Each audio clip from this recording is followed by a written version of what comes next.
Hello students, चलो हम एबे essay writing skill and trick कौन ता विषय टिके चर्चा करवा।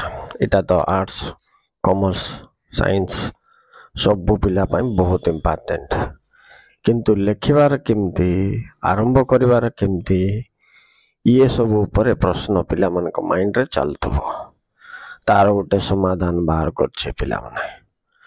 देखो एटा केमती तुमको हेल्पफुल हबो, राइट। एबे देखो पिला माने मु तुमको एक्सप्लेन करबी। आ जो पिला माने चैनल को नया आसो चैनल टी सब्सक्राइब करने पिला माने। देखो पिला माने मु गोटे एग्जांपल हिसाब रे नेली चॉइस ऑफ कैरियर। एटा 2020 रे साइंस को पढ़थिला, राइट। 2022 रे पुणी योर एम इन लाइफ बोल के आर्ट्स को आइला। योर एम्बिशन बोल के कॉमर्स को आइबनी बोल गारंटी कोन अछि। तो एमती क्वेश्चन बदल के आसले मध्य कंटेंट गुटेका विषय वस्तु गुटेका, राइट। तो प्रश्न या जे ऐसे लिखिबा किमिति। हाँ, जदि तो से आउटलाइन दे देथिबो, आउटलाइन सपोर्ट दे थाउ ना पिला माने बेले बेले, ताहले तुमको सुविधा। जदि न देथिबो ताहले तुमको कोन करिवा को पड़िबो से विषय चर्चा करिवा। तो आगो देखिबा जे ऐसे लिखिबा को हमको कौन लोड़ा पिला माने आइडिया लोड़ा ना। तो आइडिया आसीबो केमती सेकंड क्वेश्चन नै कि। तो आइडिया आसीबा अछि बोले पिला माने से टॉपिक ऊपर हमें क्वेश्चन करिवा अछि। क्वेश्चन कला परे तार आंसर हिसाब रे लिखि लिखि चलिबा अछि। उदाहरण देखो, चॉइस ऑफ कैरियर धरनियो पड़ला तो तमे पड़ियो what is career, how it is important to choose in what stage we have to choose, how people are choosing, what is the time to choose।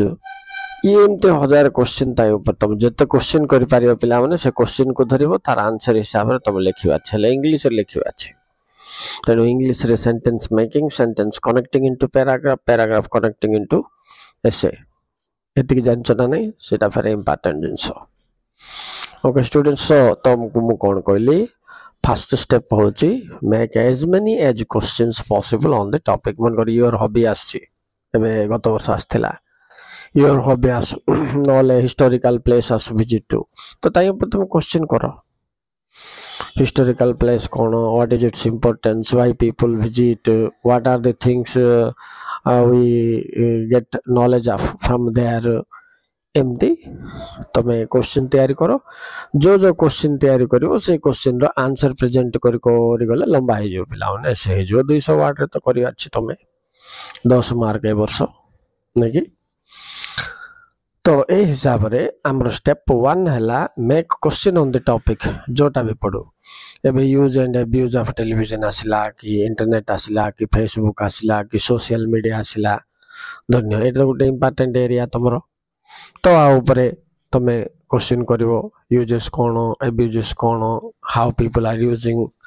खाली तमे पिला माने आ ऊपर क्वेश्चन तैयारी करबा, डबलएच क्वेश्चन तैयारी करबा बुझी गले प्रेजेंटेशन तुमको बुझिबो। स्टेप 2 को जिबा तापरे देखो स्टेप 2 रे कोन करिवो। स्टेप 2 रे तमे क्वेश्चन देखु देखु ता ऊपरे गोटे फ्रेमवर्क तैयारी करिवो पिला माने, ब्लूप्रिंट बोलिबे ताको, राइट। बोले तमे आई विषय कौन कौन लिखा जाऊच आउटलाइन गोटे माइंड रे फ्रेम करिया पड़ियो। जदि इटा से तो आर मीनिंग लिखबी, आर इंपोर्टेंस लिखबी, आर यूज लिखबी, आर कंपोनेंट्स लिखबी, कि आर मेरिट्स लिखबी कि डिमेरिट्स लिखबी, कि टाइप्स लिखबी, कि क्रिटिसिज्म लिखबी, कि यूजफुलनेस लिखबी, राइट, कि डिसएडवांटेजेस लिखबी। एतोड ऑप्शन अछि देखो, मैं ऑप्शन जाक पछ कि कंपैरेटिव एनालिसिस लिखबी, कि प्रेजेंट रिलेवेंस आर केमति चलछि ता विषय लिखबी। ये हिसाब रे तमे गोटे पॉइंट ए कर दबो। किंतु मु तो भाबुछि पिला माने तुमको ए वर्ष से जो क्वेश्चन दबो ताई सहित आउटलाइन दबो। जेमति for example games and sports ऐसे आसिला बेले importance of games and sports बोली गोटे हेडलाइन दबो, तापरे यूजफुलनेस बोली गोटे हेडलाइन दबो, तापरे how it is beneficial to students और यंग जनरेशन बोली गोटे पॉइंट दबो।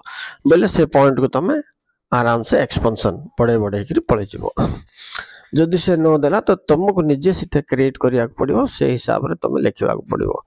अच्छा पिला माने लिखिला बेलू एक्टिव वॉइस पैसिव वॉइस दुई प्रकार सेंटेंसेस को यूज करिया पय तुम देखियो तापरे प्रेजेंट रे तार इंपोर्टेंस तार डाटा पीपल्स ओपिनियन बुझ पाल कि नहीं ये सब जिनस आडे तुम नजर थिबार छी ताको बेस करके 200 वर्ड रे तमे लिखिबो गुटे पैराग्राफ रे लिखि दबनी दुई तीनटा पैराग्राफ डिवाइड करिवो मनकर एडवांटेजेस गुटे पैराग्राफ लिखछ बोले डिसएडवांटेज लिखला पैराग्राफ चेंज कर दो मीनिंग इंपोर्टेंस गुटे पैराग्राफ रे लिखिबो बोले आ गुटे पैराग्राफ रे यूजफुलनेस की ऑपरेशन की कोन गुटे लिखिबो तो ये लिखिबार कौशल ही बहुत महत्वपूर्ण एठी okay students thank you very much for watching this मु ऑलरेडी पिला माने गुटे वीडियो करके तार इंपोर्टेंट एसे सब सिलेक्शन करके एसे राइटिंग ऊपर मध्ये फोकस करछि मोर प्रीवियस वीडियो देखो तमे प्लेलिस्ट को जाई कि देखो पिला ओके बाय।